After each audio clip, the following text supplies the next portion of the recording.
Bismillahirrahmanirrahim. Assalamualaikum warahmatullahi wabarakatuh.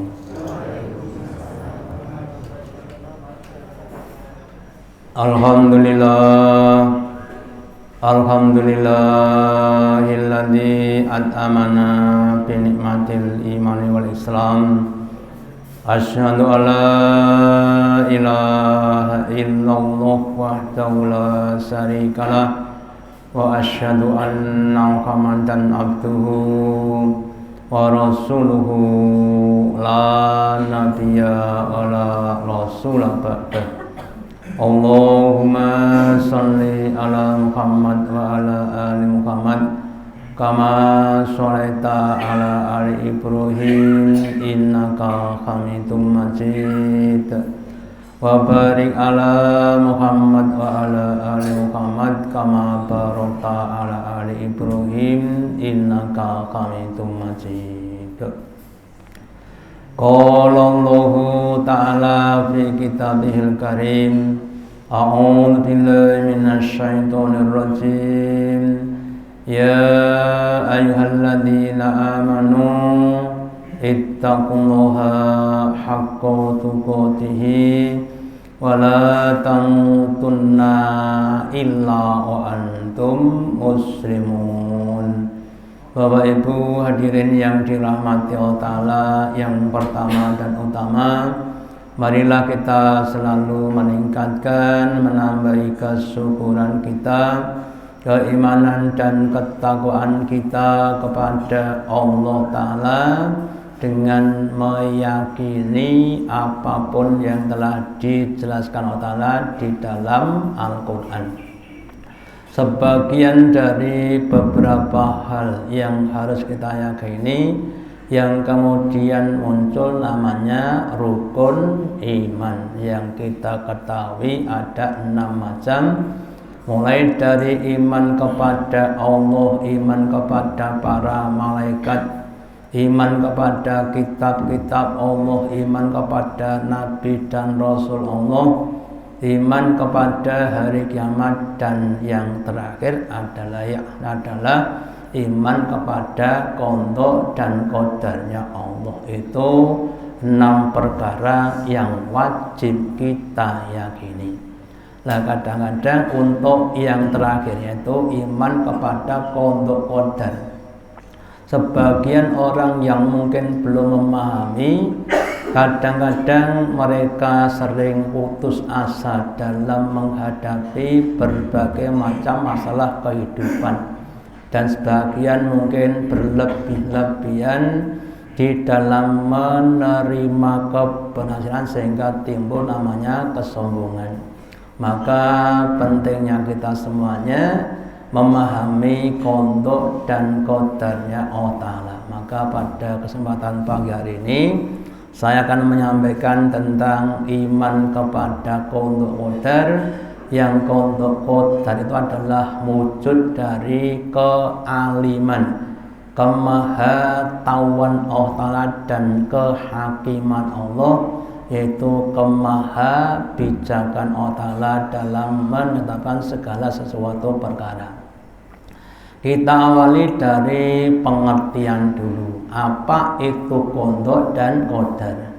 Ada beberapa pendapat atau ucapan. Yang pertama tentang bab masalah qada. Qada yaitu ketetapan Allah SWT sejak zaman azali, sebelum kita datang atau muncul di dunia, sesuai dengan kehendaknya tentang segala sesuatu yang berhubungan dengan makhluknya yang akan terjadi dalam kehidupan dunia. Sedangkan qadar adalah perwujudan atau yang sudah terjadi dari ketetapan Allah Ta'ala dalam kadar tertentu sesuai dengan kehendaknya.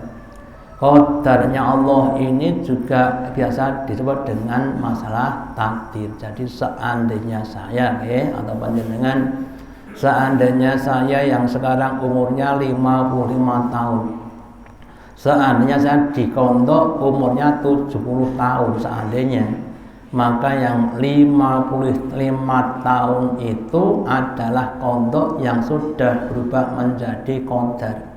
Sedangkan sisanya adalah kondok yang belum terjadi qadarnya. Jadi kondok itu ketetapan secara keseluruhan, sedangkan qadar adalah ketetapan yang sudah terjadi. Sehingga kalau qadar itu nggak bisa diubah. Kenapa? Karena sudah terjadi. Sedangkan kondok-kondok yang belum terjadi itu bisa diubah dengan doa dan lain sebagainya. Maka kemudian yang berikutnya, iman kepada kondok dan qadar, yaitu percaya dengan sepenuh hati bahwa Allah Subhanahu wa taala telah menentukan segala sesuatu yang akan terjadi pada makhluknya. Setiap manusia telah diciptakan dengan ketentuan-ketentuan yang telah diatur nasibnya sejak semula atau sejak dulu kala di alam azali. Kemudian nasib itu kalau orang Jawa kan apa? Artinya apa? Nasib. Wah nasibnya sial, wah nasibnya bejo. Lah secara bahasa nasib itu sebenarnya adalah bagian atau apa yang akan terjadi, ya.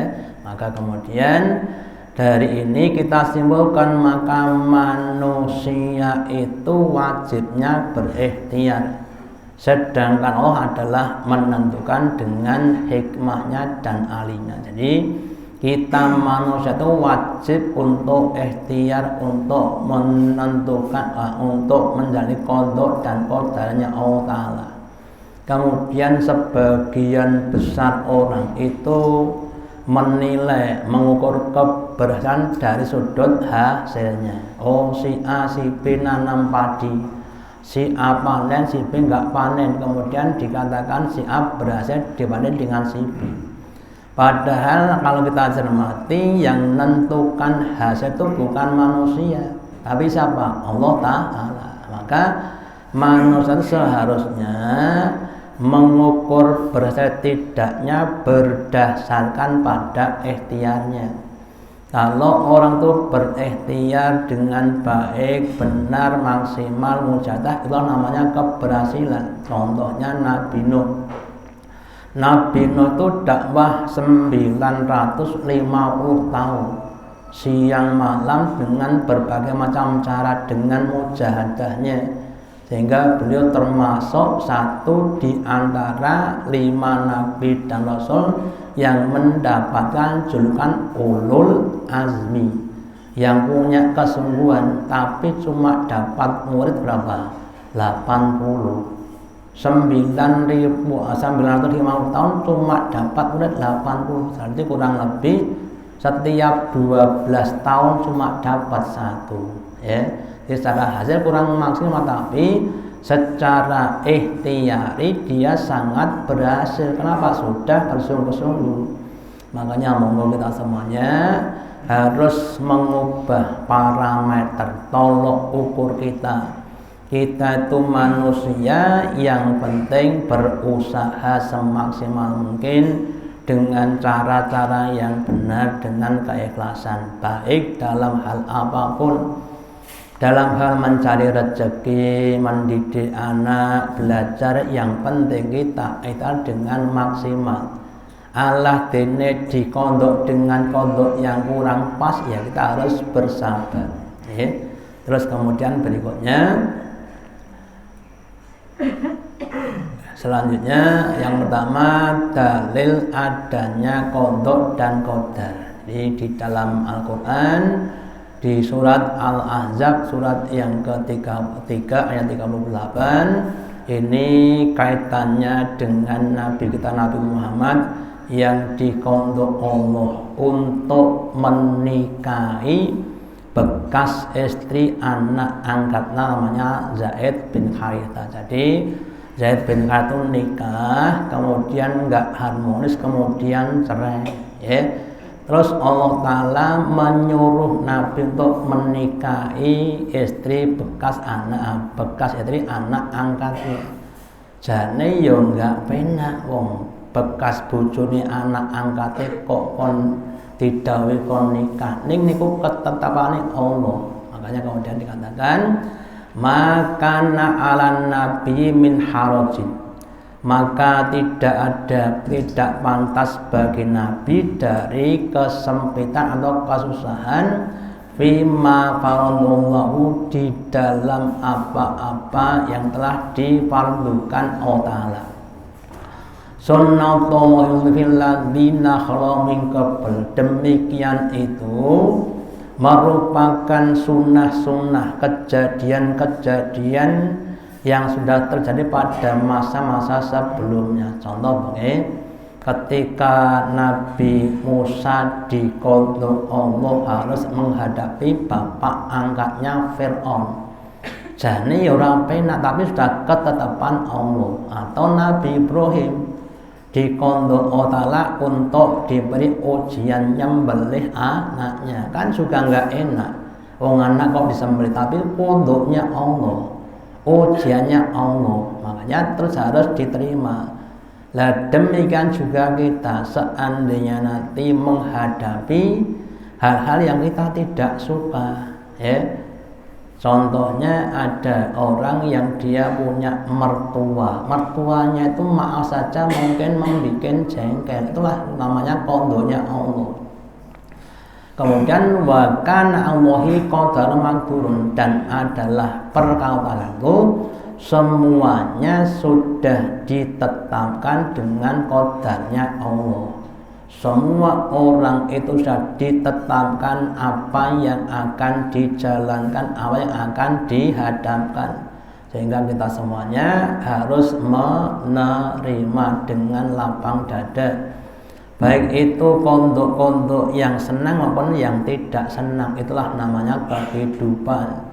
Kalau kita cuma menghadapi yang senang, kapan kita akan diuji oleh Allah Ta'ala? Ya, makanya monggo latihan menerima dengan lapang dada semua hal yang sudah dikondok dan dikodarkan Allah Ta'ala.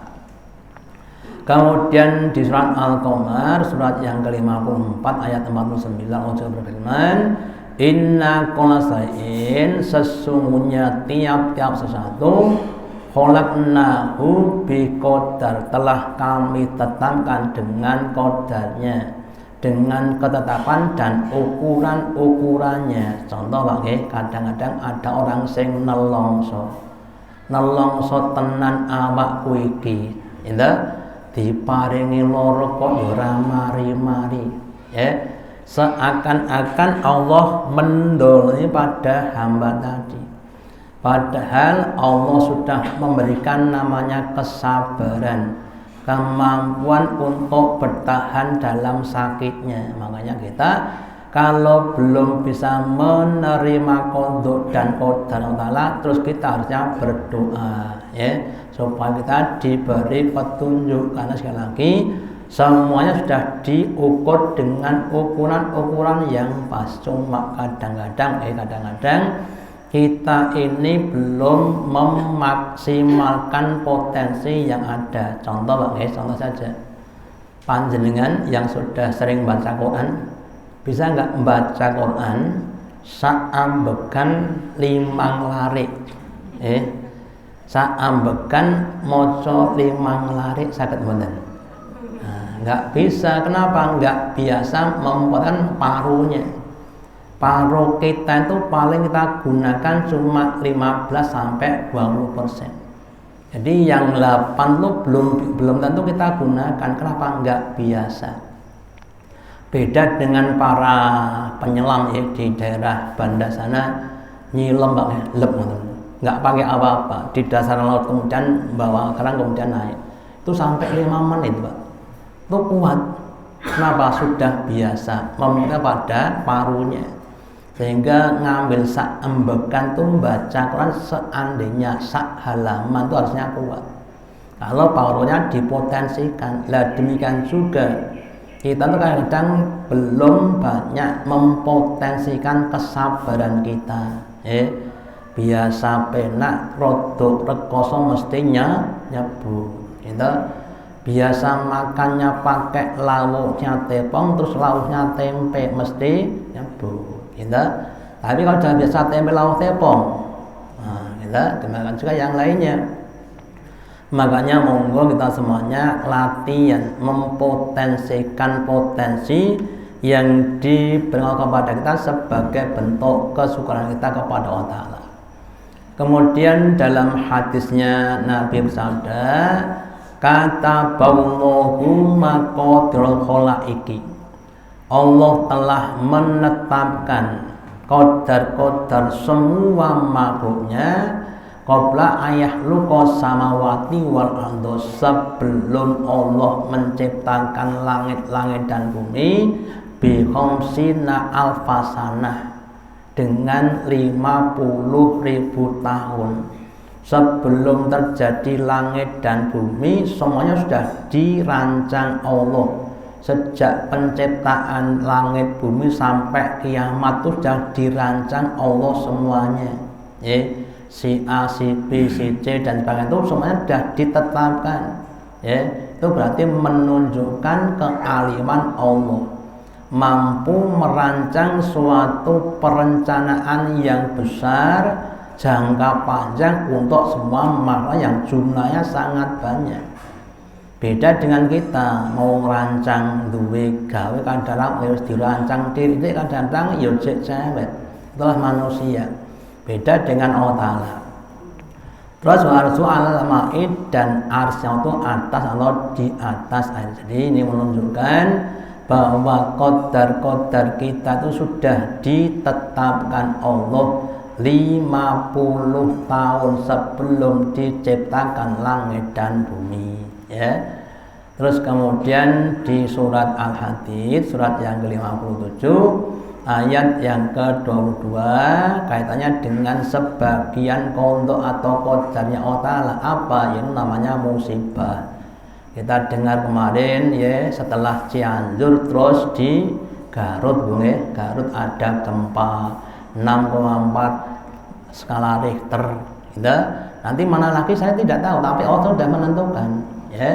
Maka dikatakan ma asoba min musibatin, tidaklah atau terjadi suatu musibah fil ardi, di dalam bumi, entah di mana, wala fi anfusikum, dan tidaklah musibah pada diri kamu, entah kamu jatuh, entah kamu kehilangan handphone dan sebagainya, illa fi kitabin, kecuali semuanya sudah ditetapkan dalam kitab, min qabli an nabra'aha, sebelum terjadinya, ya. Jadi kejadian apapun yang ada di bumi ini sudah ditetapkan Allah Ta'ala sebelum terjadinya. Inna dzalika Allah yasir, sesungguhnya menetapkan segala ketetapan tentang apa yang terjadi bagi itu suatu hal yang mudah karena kealiman dan kehakiman Allah Ta'ala tadi. Jadi makanya Bapak Ibu, semuanya itu harus kita terima dengan lapang dada, ya. Musibah itu, di balik musibah ada hikmah, di balik musibah ada pahala, ya. Kalau kita sabar maka akan dapat pahala. Terus kemudian qadar sendiri terbagi menjadi dua. Yang pertama qadar mubram dan qadar mu'alaq. Apa maksudnya? Bahwa qadar yang mubham itu adalah qadar yang tidak dapat diubah, yang sudah ditetapkan, contohnya kematian, terus masa tua, gitu. Manusia nek pun pitung dosa nggih siapapun tetap tua, gitu. Mau pakai make up pun ya tetap tua dan sebagainya. Itu namanya qadar mubham. Yang kedua qadar mu'alaq, itu qadar yang masih dapat diubah dengan doa dan ikhtiar.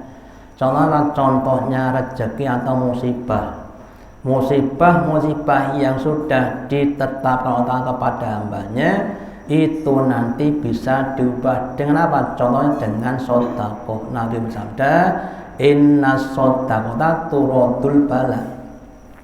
Sesungguhnya sedekah itu dapat menolak bala. Contohnya ada orang namanya si A. Si A dikondo Allah dikodok pada tanggal sekian, tanggal 20 tahun 2023, itu si A akan mendapatkan musibah yaitu jatuh kecelakaan di jalan raya.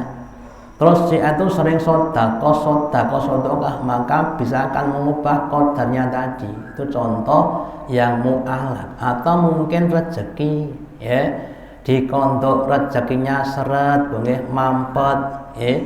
Terus dia sering sedekah, dia sering istighfar, ya.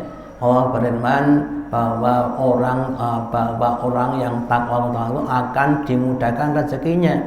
Maka awalnya rezeki tadi dikondok sempit, seret, kemudian jadi luas. Makanya mohon kita semuanya tidak putus asa. Yang penting kita berikhtiar semaksimal mungkin, ya.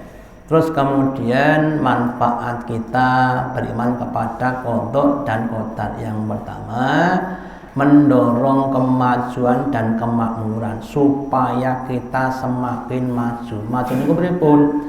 Maju itu bertambah. Karena apa? Dengan qada dan qadar, maka kita diberi kesempatan untuk ikhtiar, untuk meningkatkan harkat dan martabat kita di hadapan Allah. Semakin banyak kita berbuat kebaikan-kebaikan, akan semakin meningkat dan juga akan menimbulkan namanya kemakmuran. Contohnya begini, kalau orang itu semakin banyak ibadahnya kepada Allah Ta'ala, ya, terus Allah berfirman, man amila sholihan min dzakarin aw untha. Barang siapa yang dia berbuat kebaikan-kebaikan, entah dia laki ataupun perempuan, wa huwa mu'minun, sedangkan dia orang yang beriman, fala nuhyanu hayatan thayyibah, maka kami Allah akan menghidupkan dia dalam penghidupan yang baik. Jadi kalau kita semakin banyak beramal kebaikan-kebaikan, maka hidup kita akan jadi baik, diberi rezeki yang halal, yang barokah, rezeki yang cukup, dan akhirnya kita akan jadi hidupnya enak, ya. Terus kemudian yang berikutnya akan menghindarkan dari sifat sombong, utamanya bagi yang mendapat keberhasilan. Si A itu awalnya orang yang miskin, terus dia membuat suatu usaha, ternak lele, ternak lele paitane mung 200.000.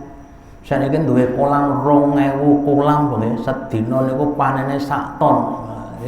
Jadi juragan lele, ya.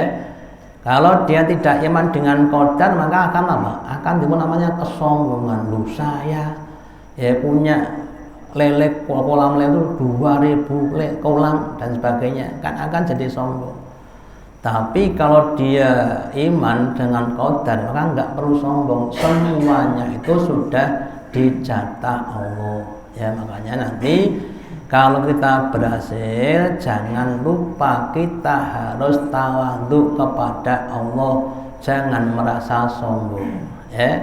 Terus kemudian juga melatih berhusnudzon kepada Allah dalam hal apapun yang ditetapkan oleh Allah kepada kita. Contohnya yang saya sampaikan Bapak Ibu, kalau ada pakaian kotor terus sebaiknya diapakan?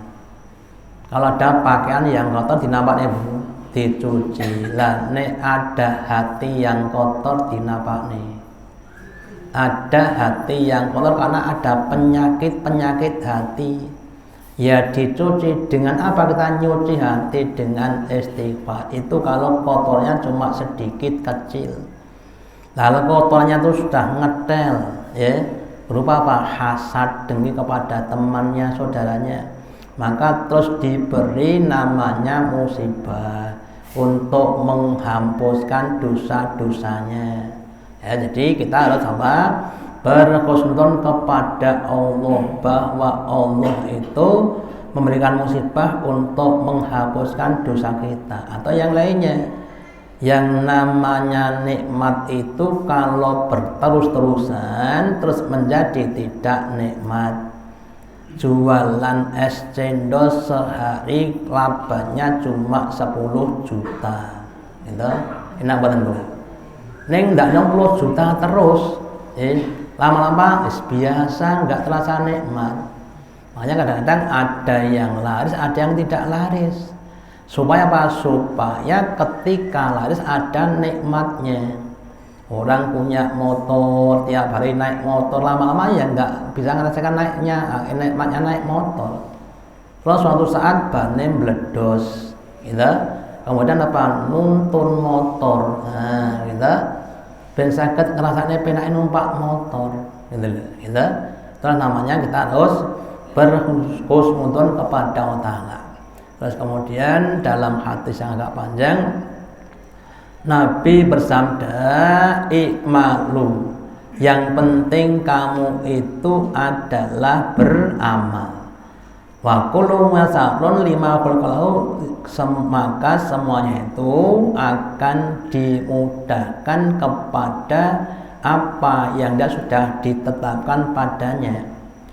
Wa amma mangkan nami ahli sa'adah, maka adapun orang-orang yang ditetapkan menjadi ahli kebaikan bimakna orang baik, fayu basuru li amali ahli sa'adah, maka fayu yasiruhu, maka Allah akan memudahkan pada dia untuk mengamalkan amal-amal orang yang bahagia.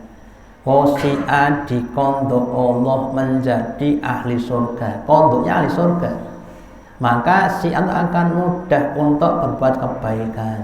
Sholatnya ya sregep, infak ya sregep, ya. Baca Quran sak dodoan mung 3 juz dan sebagainya, gitu. Atau yang lainnya mudah sekali, ya. Gampang tangi bengi, gampang untuk tawaduk, gampang untuk rendah hati, itu dimudahkan. Kenapa? Karena sudah dicetak menjadi ahli surga. Sebaliknya kalau dikondok untuk ahli neraka, ya, akan dimudahkan untuk beramal ahli neraka, ya. Sing jenenge ahli neraka niku kalau diajari perbuatan buruk itu begitu cepatnya, ya. Sak kelebatan wis paham, ning nek jak apik niku ditangke bolak-balik ora paham-paham, ya. Maka kemudian di surat Al-Ai dikatakan fa amma man a'ta wa taqa wa sa'a bil husna, maka adapun orang-orang yang dia suka memberi, berderma, wattaqo, dan bertakwa kepada Allah Ta'ala, maka dimudahkan dengan kebaikan-kebaikan. Lah monggo kita semuanya harus berusaha untuk minta kepada Allah supaya kita ditetapkan menjadi hamba-hamba yang besok menjadi orang-orang yang su'ada, orang-orang yang menjadi penghuni surga dengan berbagai macam kenikmatannya. Terus monggo kita berusaha untuk meringankan, ngendeng-ngendengke dalam berbagai macam kebaikan-kebaikan yang maaf saja masih merasa berat untuk infak, ya. Duite jane akeh ning nek infak sing cilik dhewe niku wong mriko wong Tulungagung mriko nek niki mboten, gitu. Nah, nek infak sing cilik dhewe nggih, nah niku kadang-kadang nggih monggo kita ubah ya rodok gede sithik lah, aja cilik dhewe, gitu. Itu contohnya harus dilatih begitu. Atau mungkin yang lainnya, baca Quran kadang-kadang males, gitu. Baru rong larik wis ketoke mripate pedes. Nah, nggih. Terus ditungani ben awal dimudahkan untuk belajar Al-Quran, baca Quran digemarkan. Atau yang lainnya sholat berjamaah, sholat sunnah, ya. Ada orang sebagian orang tua yang kadang-kadang sholatnya cuma sholat wajib, tok salam kelepat, lah monggo ditambah dengan sholat sunnah. Atau yang lainnya kurang bisa sabar, menghadapi berbagai macam hal yang mungkin dia belum bisa menerimanya. Monggo latihan sabar, memaafkan pada orang lainnya, ya. Atau mungkin kurang ikhlas, ya minta keikhlasan dan sebagainya. Jadi apapun yang itu suatu kebaikan, terus kita belum bisa nerima, belum bisa ngerjakan, monggo didoakan kepada Allah Ta'ala supaya kita bisa menjalankan kebaikan-kebaikan. Dan semoga kita semuanya sekali lagi dikondok Allah Ta'ala dengan kondok-kondok yang baik. Seandainya kita ada yang dikondok buruk, semoga diubah oleh Allah menjadi kondok-kondok yang baik, dan kita bisa mensyukuri semuanya dengan kita menunaikan apa yang diperintahkan Allah Ta'ala dan apa yang dilarang oleh Allah Ta'ala. Demikian yang saya sampaikan. Semoga ada manfaatnya. Allahumma taqabbal minna innaka antas samiul alim wa tub alaina innaka antal rahim. Mohon maaf ya. Mohon untuk bisa subscribe, like dan share untuk video ini. Wassalamualaikum warahmatullahi wabarakatuh.